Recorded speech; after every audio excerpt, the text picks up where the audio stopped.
Hello everyone, welcome to my channel Meena tutorials. और आज का हमारा टॉपिक है संस्कृत वर्णमाला। तो संस्कृत वर्णमाला को शुरू करने से पहले हम आपको बताना चाहेंगे कि अगर आप हमारे चैनल में नए हैं तो सब्सक्राइब कर लीजिए आप हमारा चैनल और बेल आइकन को दबाना बिल्कुल ना भूलें ताकि हमारी वीडियो मिल सके आपको सबसे पहले। तो बिना समय बर्बाद किए चलिए सब हम डिस्कस करते हैं वर्णमाला के बारे में। तो वर्णमाला चूंकि वर्णों का समूह होता है तो सबसे पहले हमें अपने वर्णों को जानना जरूरी होता है। तो वर्णों को जानने से पहले हम ये जानते हैं कि इन्हें जानने की आवश्यकता ही क्यों हुई, क्योंकि ये वर्ण ही हैं जो हमारी भाषा अभिव्यक्ति का प्रमुख साधन है।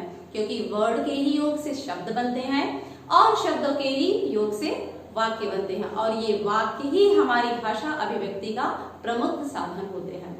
लेकिन भाषा हमारे भाव और विचारों को तब तक शुद्ध रूप से या स्पष्ट रूप से प्रकट नहीं कर सकती है जब तक कि वह पूरी तरीके से शुद्ध ना हो, जिसके लिए हमें व्याकरण की जरूरत पड़ती है।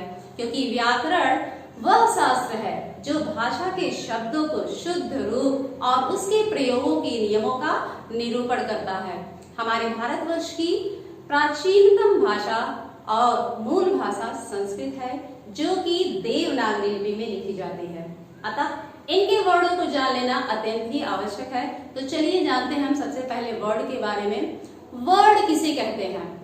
वह छोटी सी छोटी ध्वनि जिसके और टुकड़े नहीं किए जा सकते। वह छोटी सी छोटी ध्वनि जिसके और टुकड़े नहीं किए जा सकते हैं वर्ण कहलाते हैं। जैसा कि यहाँ पे आप देख रहे हैं लिखा हुआ है, काफी से रिपीट कर दे रहे हैं हम। वह छोटी सी छोटी ध्वनि जिसके और टुकड़े नहीं किए जा सकते वर्ण कहलाते हैं। जैसे आ, का, मा, पा इत्यादि। इस तरह से ये हमारे वर्ड हो गए। ये वर्ड यानी इनके हम और टुकड़े नहीं कर सकते हैं और इन्हीं वर्णों के समूह को हम वर्णमाला कहते हैं। इन्हीं वर्णों के समूह को हम वर्णमाला कहते हैं। चलिए हम वर्णों के भेद के बारे में जानते हैं। इसके वर्ण के दो भेद होते हैं, स्वर और व्यंजन। वर्णों के कितने भेद होते हैं? दो, स्वर और व्यंजन। सबसे पहले स्वर के बारे में जानते हैं। स्वर को हम संस्कृत में अच भी कहते हैं। स्वर को संस्कृत में अच भी कहते हैं जिसकी संख्या 13 होती है। और ये कौन कौन से हैं? ये हैं आ, इ, उ, री, री, ए, ओ और औ।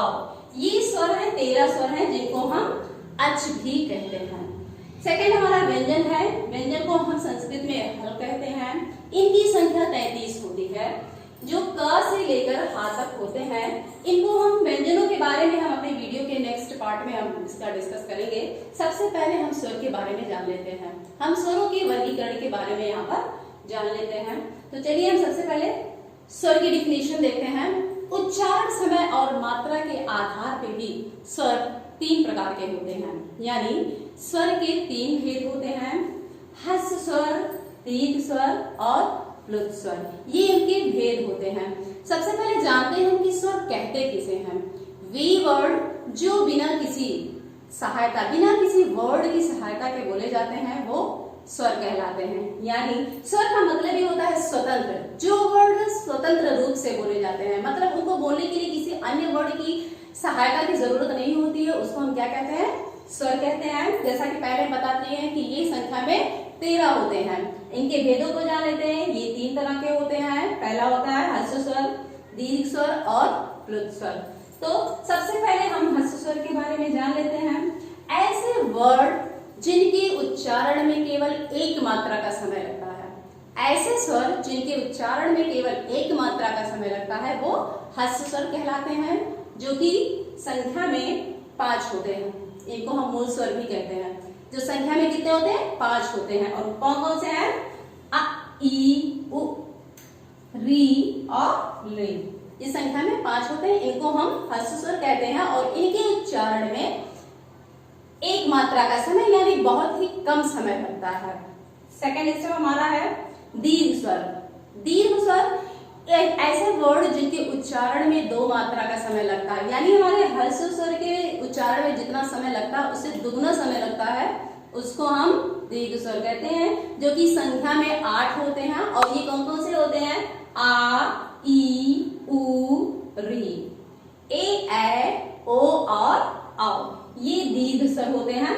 इनके बारे में हम ये और जान लेते हैं। ये 8 जो होते हैं, पहले 4 आ, ई, उ और री, ये वर्ड ह्रस्व स्वर के अ, ई, उ और री के ही दीर्घ रूप होते हैं। दीर्घ का मतलब ही होता है बड़ा। ऐसे क्वेश्चन एग्जाम्स में पूछे जाते हैं कि कौन से वर्ड का इसमें ह्रस्व रूप है और ये कौन से वर्ड का दीर्घ रूप होता है, इस तरह के क्वेश्चन पूछे जाते हैं। तो आप जान लीजिए कि ये 4 जो ह्रस्व स्वर दिए हुए हैं, अ, ई, उ और री, इन्हीं का दीर्घ रूप है आ, ई, उ और री। दूसरा है, दूसरे 4 जो स्वर में है, ए, ओ और औ, इनको हम संयुक्त, मिश्र और संधि स्वर भी कहते हैं। इसको ऐसा क्यों कहते हैं? क्योंकि ये 2 स्वरों से मिलकर बने होते हैं, जो कि इस तरह से हम आपको बताते हैं।